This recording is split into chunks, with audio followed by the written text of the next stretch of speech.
माना बड़ी मासी जी की मजबूरी थी, पर हर बार का क्या? हर बार कौन सी मजबूरी होती है आपकी? जरा अपने दिल पर हाथ रखकर सोचिए कंवर सा, कब आपने हमारी गुड़िया को पत्नी का मान सम्मान दिया, पत्नी का प्यार दिया? वे जब तक ब्याह के लिए हाँ नहीं की, गिड़गिड़ाते रहे उसके सामने, आगे पीछे घूमते रहे, और जैसे ब्याह करके मजबूर हुई, हांडी टांग दिया उसे। अरे हमने भी मना किया था, लेकिन हमारे खिलाफ जाकर उसने ब्याह किया आपके संग। बदले में क्या मिला? फटकार, डांट, गालियां, झगड़ा। क्यों? सिर्फ आनंद के कारण, ताकि उस आनंद के साथ आपका रिश्ता पूरी तरह ना टूटे। कंवर सा, सच बोलूं तो आपने अपनी आंखों पर पट्टी बांध के रखी हुई है, उसके खेल ना देखे आपने, लेकिन मैंने और गुड़िया ने सारे छल देखे हैं आनंदी के। नहीं माँ, आनंदी ऐसी नहीं है। अच्छा, तुम्हारे एक सवाल का जवाब दो कंवर सा। पति की छोड़ी हुई लगाई सासरे में, अरे सासरे में क्या, उस गांव में अपनी बेइज्जती कराने के वास्ते किस स्वार्थ से टिकी हुई है? माँ बापू नहीं है उसके? क्यों नहीं चली जाती अपने माँ बापू के पास? बोलिए, है कोई जवाब? नहीं ना? मैं बोलती हूँ। अरे वो छोरी भले से जानती है कि वो वहां से चली जाएगी तो सब कुछ खत्म। सासरे में टिकी रहेगी तो चोट पहुंचाती रहेगी उनको, हमेशा आगे पीछे घूमेगी ना तो एहसास दिलाती रहेगी कि कितना बुरा हुआ है छोरी के संग, उनके बेटे के कारण। आज आनंद के पास कुछ नहीं है, फिर भी आपके परिवार में बहू की जगह कुंडली मारकर बैठी हुई है। और हमारी छोरी का क्या? हमारी छोरी का क्या? इसी तरह से आग में जलाते रहोगे जिंदगी भर?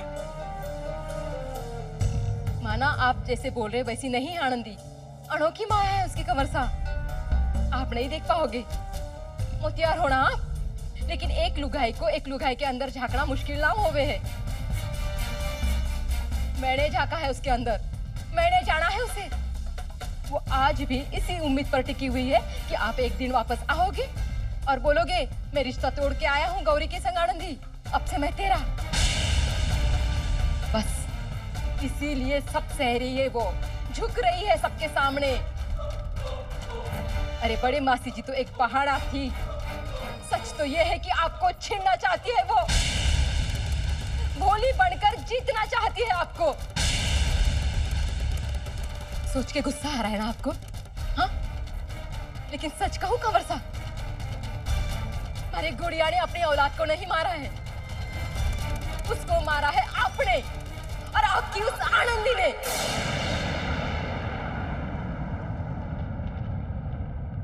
सच तो ये है कि आपको छीनना चाहती है वो, भोली बनकर जीतना चाहती है आपको। हमारी गुड़िया ने अपनी औलाद को नहीं मारा है, उसको मारा है आपने और आपकी उस आनंदी ने।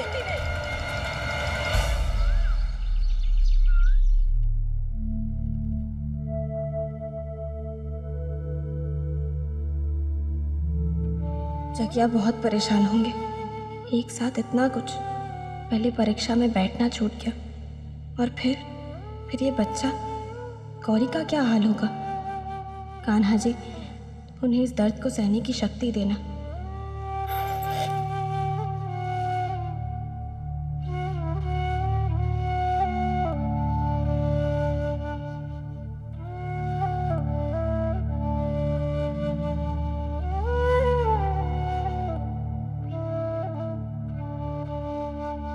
एक बार जगिया से फ़ोन करके पूछ लेती हूँ कि गौरी कैसी है।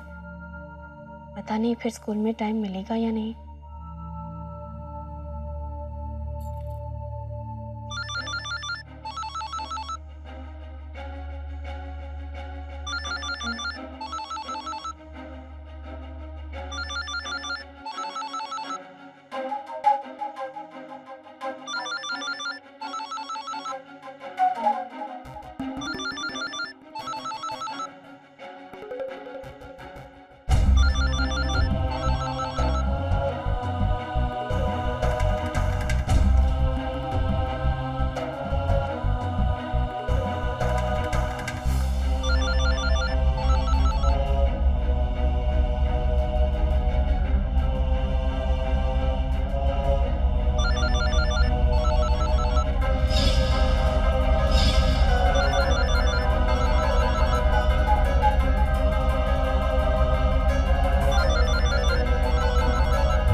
क्या हुआ आनंदी? मेरी सिसकियां सुनने के लिए फोन किया है? मेरा रोना सुनने के लिए? या ये जानने के लिए फोन किया है कि और कौन कौन सी खुशियां बाकी रह गई है हमारे पास जिन्हें तुम छीन सकती हो? मुझे तो कभी खुश रहने नहीं दोगी तुम। कम से कम दुख में तो हम दोनों को एक साथ अकेले शांति से रहने दो। मैंने और जगत ने अपना बच्चा खोया है आनंदी, अपना बच्चा खोया है मैंने। For God's sake, प्लीज तरस खाओ मुझ पर। गौरी, मेरा विश्वास करो, मुझे इस बात का बहुत दुख है। दुख तो होगा ही तुम्हें आनंदी, कि ऐसी कौन सी कमी रह गई थी तुम्हारी प्रार्थनाओं में जो भगवान ने सिर्फ आधी ही पूरी की? क्यों सिर्फ मेरे बच्चे को उन्होंने अपने पास बुलाया?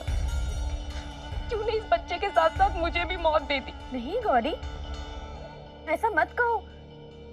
मैं ऐसा क्यों सोचूंगी? ऐसा तो मैं कभी सपने में भी नहीं सोच सकती। तो क्या बोलूं मैं आनंदी, क्या बोलूं मैं? मेरे अंदर तुम्हारी तरह छल नहीं भरा है, धोखा नहीं है, नाटक नहीं कर सकती मैं कि बहुत खुशी हुई मुझे जो तुमने मेरा हालचाल पूछने के लिए फोन किया। आज के बाद हम दोनों सगी बहनों की तरह रहेंगे। अरे जाओ। दुख हुआ है? तुम्हें दुख हुआ है? अरे तुम्हारा बस चले तो तुम तो बधाई दो मुझे इस बात की। हंसती, तुम तो हंसती मुझ पर, खुशियां मना रही होगी तुम तो मुझे इस तकलीफ में देखकर, ये जानकर कि मेरे और जगत की जिंदगी में इतना बड़ा हादसा हो गया है। पर आनंदी, तुम इस धोखे में मत रहना कि जगत मुझसे दूर हुआ है। मैंने अपना बच्चा खोया है, जगत को नहीं खोया मैंने। नहीं आएगा वो लौटकर तुम्हारे पास। मेरा बच्चा तो गया है, लेकिन मेरे और जगत के बीच का प्यार वो कहीं नहीं गया। उल्टा इस दुख, इस तकलीफ की घड़ी में और बड़ा है, और मजबूत हुआ है। ठीक में इतना कैसे गिर सकता है? इस वक्त भी कैसे कोई अपनी खुशियां ढूंढने के लिए दूसरों को चोट पहुंचाने के लिए फोन कर सकता है? बस आनंदी, बस प्लीज प्लीज, मैं रिक्वेस्ट करती हूँ तुमसे। बहुत खेल खेल लिया तुमने हमारे साथ।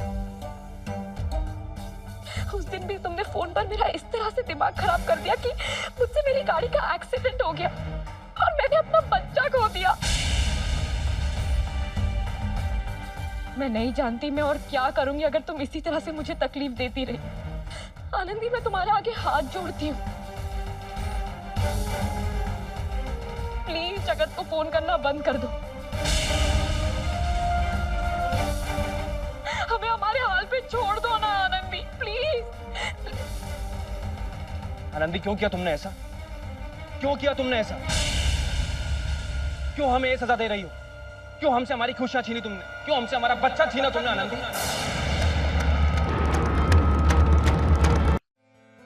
मैंने कुछ नहीं किया। क्या आपको कोई गलतफहमी हो रही है? नहीं आनंदी, नहीं। गलतफहमी अभी नहीं, पहले हुई थी। जो तुम्हें अपना दोस्त समझता था, अपना हमदर्द समझता था, कोई ऐसा जिसे मेरी परवाह होती थी, लेकिन गलत था मैं, बहुत गलत था मैं।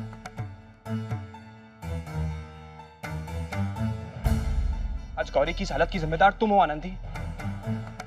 मुझसे मेरा बच्चा छीनने वाली तुम हो, तुम। क्यों? तुमने गौरी को फोन क्यों किया था उस दिन? क्यों किया था फोन? नहीं, वो फोन मैंने नहीं। क्या कहा था उससे? तुमने गौरी से ऐसा क्या कहा था जिसने गौरी को इतना परेशान कर दिया? बोलो।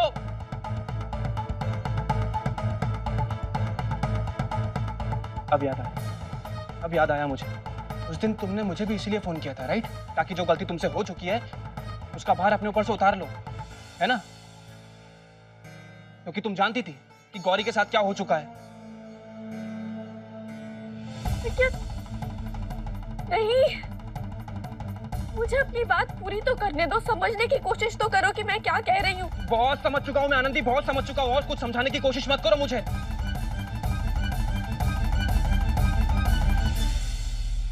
गौरी ने भले तुमसे विनती की होगी, भीख मांगी होगी, लेकिन मैं ऐसा कभी नहीं करूंगा।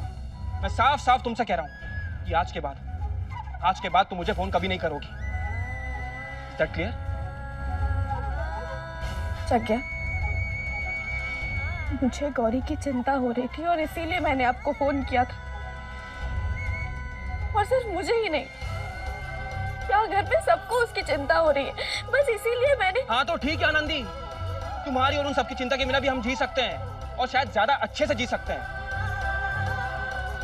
एंड प्लीज हाँ, ये मेरी फैमिली का बहाना लेकर बीच में मत आओ। अगर उन्हें मेरी चिंता होगी तो वो खुद फोन करेंगे, मेरा नंबर है उनके पास। अब तुम्हारे सारे उनसे बात करने की जरूरत नहीं है मुझे। जग्या,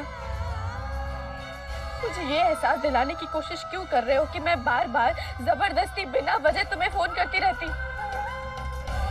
बल्कि मैंने हमेशा ये कोशिश की कि कम से कम बात करो तुमसे। और अगर तुम्हें याद हो तो मैंने ही कहा था कि मुझे तभी फोन करना जब तुम्हें मुझसे कोई काम हो। और ऐसा भी नहीं है, हमेशा जब तुम्हें मेरी मदद की जरूरत पड़ी है या तुम्हें मुझसे कोई काम रहा है, मैंने तुम्हारा फोन लेकर तुमसे बात की है। ओह, तो अब तो मुझे उस बात का एहसान जता रही हो जब मैंने तुम्हें पैसों के लिए फोन किया था। ये दिखाना चाहती हो कि तुम्हारी वजह से मेरे परिवार ने मुझे पैसे दिए। अगर आज मैं जिंदा हूं तो तुम्हारी वजह से, मैं पढ़ पाया, काम कर पाया तो तुम्हारी वजह से। अगर आनंदी ऐसा है ना तो बस, और ऐसा नहीं चाहिए मुझे किसी का। बिना तुम्हारे, बिना अपने परिवार की मदद के बिना भी जी सकता हूं मैं। मेरी मदद नहीं चाहिए तो ना सही, लेकिन अपने परिवार से नाता तोड़ने की बात मत करो। रहने दो आनंदी, तुम रहने दो। ये बात तुम भी बहुत अच्छी तरह जानती हो कि जिस तरह तुमने मेरे परिवार के कान भड़के ना मेरे खिलाफ, अगर उसमें मैंने बापूसा से कोई मदद, कुछ पैसे मांगे भी तो वो सबसे पहले मुझे तुमसे भीख मांगने के लिए कहेंगे। और अगर मैंने ऐसा नहीं किया ना तो मैं जीऊं, मरूं, भाड़ में जाऊं, इससे उन्हें कोई फर्क नहीं पड़ने वाला है। जानती हो ना ये बात? तो क्या तुम भी जानते हो कि बात सिर्फ पैसों की नहीं है? जानता भी हूँ और समझता भी हूँ, लेकिन बस अब और नहीं। तुम मुझे और बेवकूफ नहीं बना सकती आनंदी। तुमने भले मेरे परिवार के सामने चापलूसी करके अपनी बहुत झूठी, बहुत महान इमेज खड़ी कर रखी होगी, लेकिन मैं तुम्हें जान गया हूं, पूरी तरह पहचान गया हूं तुम्हें कि तुम हो क्या। एक मिनट जग्या, एक मिनट जग्या, मुझे किसी की चापलूसी करने की या अपने आप को महान दिखाने की कोई जरूरत नहीं। और तुम सारी बात सिर्फ पैसों पर तोल रहे। उन पलों का क्या जब पैसों के अलावा भी मैंने तुम्हारा साथ दिया था? टूट रहे थे तुम, बिखर रहे थे, सहारा दिया था ना मैंने तुम्हें। तुम्हारी वो दोस्त बनी थी जिससे तुम अपना सारा हाल बता सकते थे। तुम्हारे साथ हंसती थी, तुम्हारे साथ रोती थी। उन पलों का क्या? हाँ, जानबूझकर सहारा बनती थी, मेरी भावनाओं से खेलती थी, अपना कंधा खुद आगे रखती थी। और ये बेवजह नहीं था, इसकी वजह थी। इसकी वजह ये थी कि तुम मुझे पाना चाहती थी, गौरी से मुझे छीनना चाहती थी। आनंदी, तुमने खेल तो बहुत खेले, लेकिन ये तो गौरी और मेरे रिश्ते का सौभाग्य रहा कि मैं उन खेलों में फंसा नहीं। और अब तो सवाल ही नहीं उठता आनंदी। अब मेरी आंखें खुल चुकी हैं। अब तक जो मैं तुम्हारे खेल, तुम्हारे बड़े हुए कंधे, तुम्हारे सहारों के पीछे छुपा मकसद नहीं देख पाया था, सब देख लिया है मैंने, सब। तुम्हारे जीवन का बस अभी एक ही उद्देश्य है, कैसे भी करके गौरी को मुझसे अलग करना। तुम्हारी जिंदगी की सबसे बड़ी जिद है ये कि तुम मुझे पाना चाहती हो। इसीलिए तो मेरे उस घर को छोड़ने के बाद भी तुम उसी घर में रह रही हो। अरे तुम्हें पाने का तो मैं अपने बुरे से बुरे सपने में भी नहीं सोच सकती जग्या। और किसे पाऊंगा? तुम्हें। तुम तो वो जग्या हो ही नहीं जिससे मैंने प्यार किया था, या जिसके लौटने की छोटी सी ही सही लेकिन उम्मीद लिए ये घर बैठा हुआ है अभी तक। तुम तो जगत हो, डॉक्टर जगत, जो प्यार का, रिश्तों का मतलब ही नहीं समझता। तुम्हें क्या पाऊं मैं? क्या पाने की इच्छा रखूं? हाँ? और रही बात मेरे इस घर में रहने की, तो तुमने अपना कर्तव्य भुलाया है, तुमने अपने रिश्ते भुलाए हैं, लेकिन मैं ऐसा नहीं कर सकती। तुमने इस घर को छोड़ने के बाद एक नया जन्म लिया है, एक नया संसार बसाया है, लेकिन मैं नहीं कर सकती तुम्हारी तरह जग्या। मैं इस घर में सिर्फ तुम्हारी पत्नी नहीं, बल्कि इस घर की बहू बनकर भी आई थी।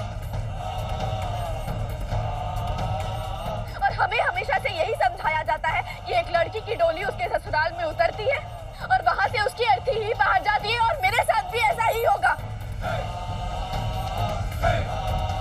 मैं यहाँ पर किसी जिद की वजह से, किसी लालच की वजह से या किसी स्वार्थ की वजह से नहीं रुकी हूँ जकिया।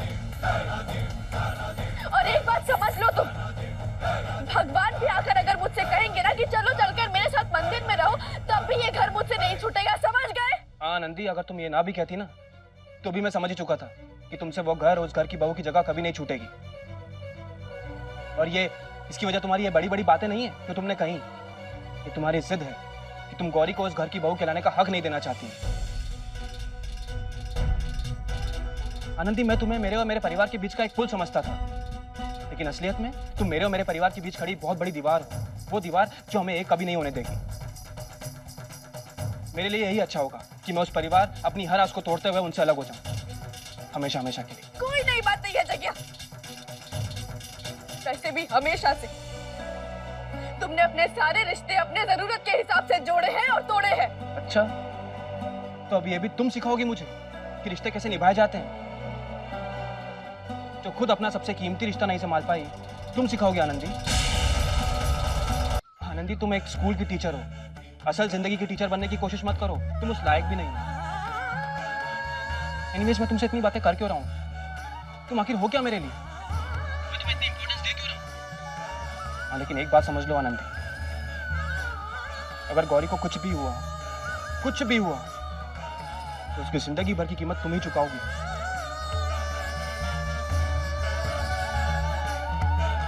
मैं तुम्हें कभी माफ नहीं करूंगा, कभी नहीं।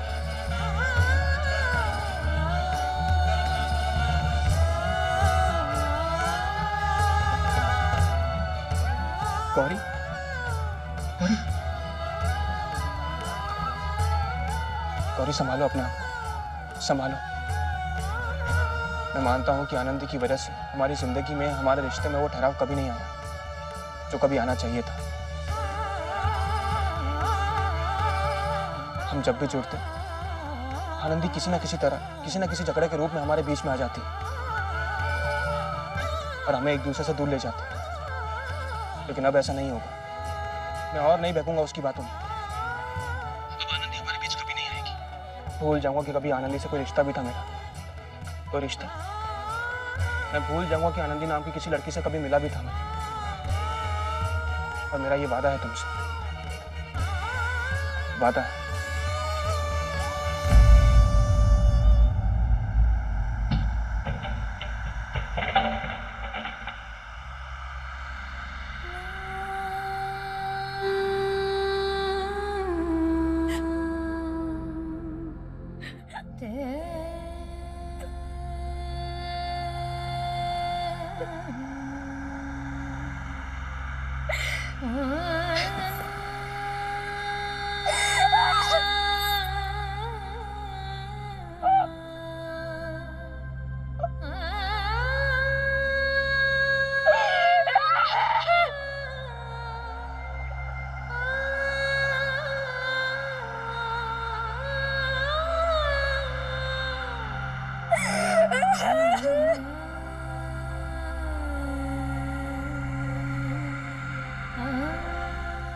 निराशा मनुष्य की वाणी में कटुता भर देती है, संयम की सारी सीमाएं तोड़ देती है, मर्यादाएं क्रोध के वेग से खंड खंड हो जाती हैं।